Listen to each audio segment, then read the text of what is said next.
Баршаңызға қайырлы күн достар. Бүгін сіздермен бірге қарта мен жылқы етінен шұжық жасаймыз.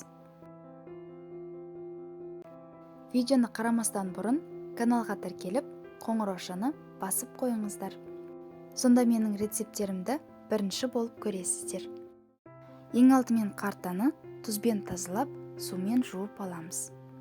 Содан соң майлы жағын осылай ішіне қарай аударамыз. Менде мұнда алдын ала тұздалып, мариновка жасалынған ет. Мен етті мариновка жасаған кезде тұз, қара бұрыш, сарымсақ және зіре қолдандым. Сіз өз қалауыңыз бойынша басқа да дәмдеуіштерді қолдансаңыз болады. Етті қартаның ішіне сиятындай осылай ұзынша етіп кесеміз. Еттің барлығын бір-бірлеп қартаға салып шығамыз.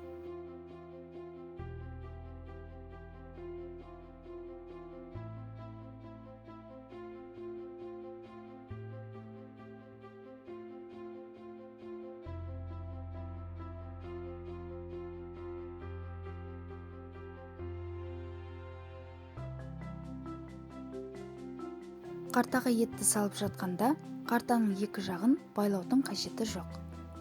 Ет қартаның ішінен тіпті қайнап жатқанда да шығып кетпейді. Кастрөлге сүйек және еттерді саламыз.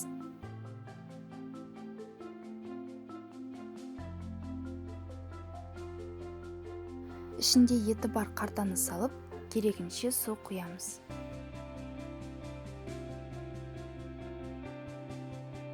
Кастрольді отқа қойып, ет қайнап шыққанша күтеміз. Ет қайнаған соң, бетіне көбіктер шығады, соларды бірнеше рет алу керек. Ет 1 сағаттай қайнаған соң, пияз бен сәбіз салып, ары қарай қайнатуды жалғастырамыз. Және де сорпаның дәміне қарай тұз бен бұрыш салуға болады.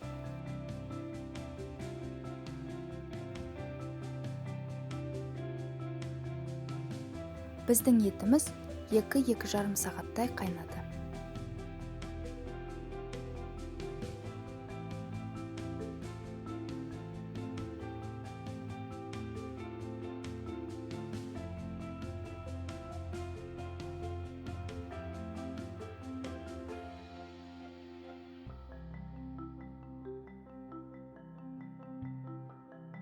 Сіздер де міндетті түрде дәл осылай қартадан шұжық жасап көріңіздер. Өте оңай жасалады, әрі дәмді болып шығады. Шұжық піскен соң, тоңазытқышқа салып қойып, суық күйінде дастарханға қойсаңыздар да болады. Сіздерге бүгінгі рецепт ұнаған болса, лайк басып, комментарийға өз ойларыңызды жаза кетіңіздер. Бізбен бірге болғандарыңыз үшін алғысым шексіз. Келесі кездескенше.